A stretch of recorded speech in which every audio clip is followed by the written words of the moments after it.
Michael had never liked the night shift, but liking something had never paid the bills. His father's insulin, the rent on their small apartment in Queens, and his younger sister's community college fees all depended on that warehouse job. Complaining wasn't an option. It was a luxury he couldn't afford. That night was no different. His shift was supposed to end at midnight, but the conveyor belt jammed again, and supervisors didn't care about schedules when deadlines were slipping. By the time Michael clocked out, it was already past 1 a.m. December had frozen the city solid. The cold wasn't just uncomfortable, it was aggressive, the kind that clawed through your jacket and settled deep into your bones. Buses barely ran at this hour, and ride shares were overpriced after midnight. So, like always, Michael walked. The streets were nearly empty. Storefronts were dark. Metal gates pulled down. Street lights flickered weakly, casting long, tired shadows on cracked sidewalks. As he walked, his mother's voice echoed in his head. "Don't stop for strangers at night." He brushed it off. Who would even be out here this late? Then he saw someone sitting near the curb. At first, Michael assumed it was a drunk or a homeless man passed out. But as he got closer, something felt wrong. The man was sitting upright, knees pulled to his chest, arms wrapped tightly around himself. He was shaking hard, not from nerves, from cold, from exhaustion, from something deeper. Michael slowed down. It reminded him of his father during chemo winters, when even the heat couldn't stop the trembling. He scanned the street. No cars, no pedestrians, just silence. "Hey," Michael said cautiously, "you okay?" No response. The man didn't look up, didn't move, just kept shaking.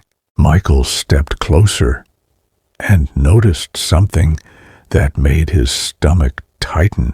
There was no steam when the man breathed. For a second, his brain tried to explain it away. Maybe the lighting. Maybe he was imagining things. Maybe the guy was just barely conscious. He unzipped his backpack and pulled out an old blanket.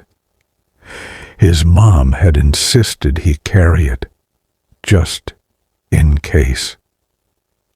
He knelt and gently placed it over the man's shoulders. The shaking stopped instantly. Too instantly. The silence felt wrong, heavy. Michael stood up, ready to leave, when a voice spoke, low, hollow, and dry, like air moving through an empty tunnel. "I'm not cold anymore." Every muscle in Michael's body locked up. Slowly, he turned. The man was lifting his head. His eyes were completely black. No whites, no reflection, just depthless darkness. His skin had a bluish tint, stretched tight and lifeless, like it hadn't felt warmth in years. When he opened his mouth, the teeth looked decayed, old, brittle, wrong. This wasn't a man. It stood up. The temperature dropped instantly. Streetlights flickered overhead. The air felt sharp, like it was cutting into Michael's lungs. "I've been here a long time," the thing said. "Every winter, every cold night. Waiting." Michael tried to step back. His legs wouldn't move. "Anyone who stops," it continued, "anyone who shows kindness takes my place." Michael felt the heat draining from his body. His hands went numb. His breath came out shallow, strained. Darkness crept in from the edges of his vision. The last thing he thought of was his mother's face and the blanket. The next morning, people walked down that street like they always did. Near the curb, they noticed a man sitting with his knees pulled close, shaking violently from the cold.